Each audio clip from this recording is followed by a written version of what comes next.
Hello there, welcome back to In Tune with Real Estate. Our guest tonight, Mr. Vasilius. His name is Mark. He's the investor guru, the man that is helping us tonight. And Dennis, are you on the phone? Hello, Dennis. Yes, I am. Okay, great. So yeah, basically what Mark was sharing is it's a great thing to do. Purchase, put the least amount of money down, and then later when it's ready to go, 2 years from now, you can move in as your principal residence. You can sell it, you can rent it out. There's many things that you have options. Excellent, excellent. Thank you very much. Yeah. I have one other question, and it deals with, you had mentioned about the university going into Orillia, and I know that George in Barrie is also looking to expand. So as a real estate investment, as a real estate investor, one of the challenges is really finding a real estate professional that can sort of guide me with regards to student housing. I was wondering if Mark or either one of you can speak to that. That's a great question, Dennis. Yeah. I think that when we look at student housing, we have to look at cramming as many kids as we can into a house to become cash flow positive. As I was mentioning to Ravi, during the break, that for in this times we have to look at cash flow. So sometimes rental properties, there's an aspect called rooming houses. Rooming houses, I know in Waterloo and Kitchener, are very popular. However, you should be advised that they're also hard to insure. They're also hard to get financing for because they can take a beating. So when we're talking about student housing, we're dealing with students, we're dealing with a 1-year lease, we're dealing with a higher management cost. And having properties in Barrie, dealing with students now, and also as well as in Orillia, I would advise that we be careful with the management company you deal with because you are going to encounter a higher management cost. So when you're looking at your analysis and you're looking at your spreadsheets, make sure you educate yourself on how to manage students. It's a whole other world. It's a whole other, you're dealing with all kinds of issues, parties and et cetera. And not every student's like that. But Dennis, before you jump into that, I would look at the management fees for sure in dealing with students. But Dennis can give you a call. Go to Mana Investments, 1N.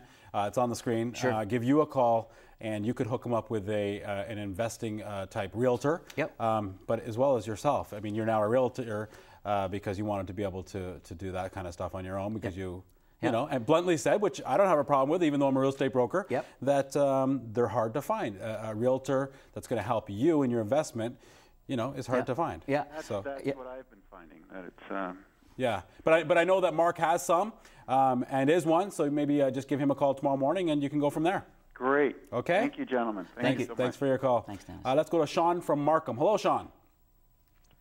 Hello, Rob. Hi, how are you? Not too bad. Good, my friend. What's happening? Not too much. Me and my wife, we saw an ad on the flyer from The Economist on the weekend. We see a property up north. I don't want to say where, but we were looking at it. Yeah. It's 15 acres. Okay. For under 100,000. Okay. It's an hour and a half from Markham. So what are you going to do there? Play cricket? No, but...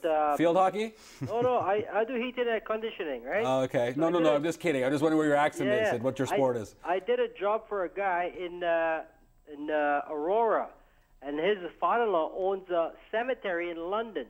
So we were thinking about, if you buy this property, to open a cemetery. It's in the Coates. It's an hour, 50 minutes from Markham. I want to know the recommendation. What do we need to open a cemetery, or to get, if it's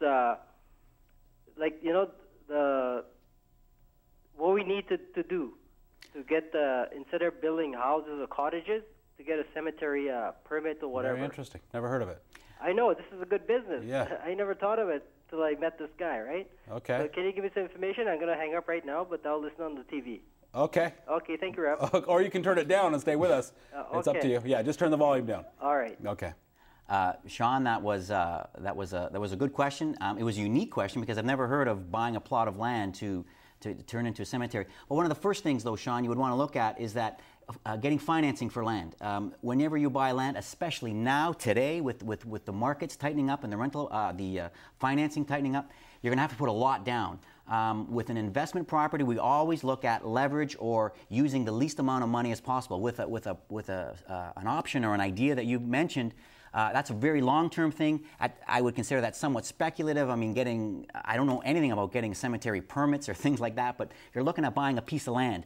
banks are a little bit hesitant of lending money for land, especially when there's no building on it. So in terms of an investment and future and cash flow, I'd have to look at the area. I'd have to look, again, educating myself on that area. I know the Kawarthas are certainly growing. From a residential standpoint, it's more of a ripple effect in the residential side. Sure.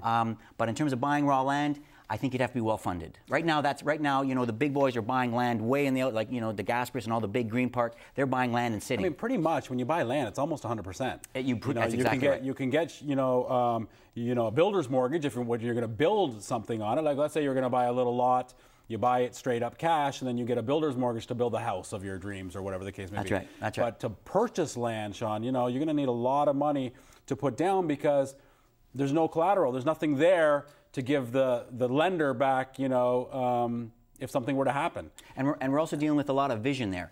People cannot envision anything. I mean, everyone has they look at a piece of land. I see a farm. I see a condo. I see that. So, again, a property is worth nothing until it's sold, until the money's in the bank. So you can have a piece of land you pay $300,000 for. In 2 years, it could be worth $100,000 because that's what the market dictates for land. We don't, there is no set vision for that property. Yeah, so I mean, if you go ahead with that, Sean, let me know how it goes and keep in touch with the show. I mean, it's a very interesting concept. So you think I should look at the? Hello? Yeah, I'm with you. Yeah, so I should talk to the city first, see if this land is applicable for this kind of projects. Or? No. For sure, you got to make sure that the zoning is there, because you can't. It's zoning. You've got to go to the municipality. You got to figure out what is this land, what can it be zoned for.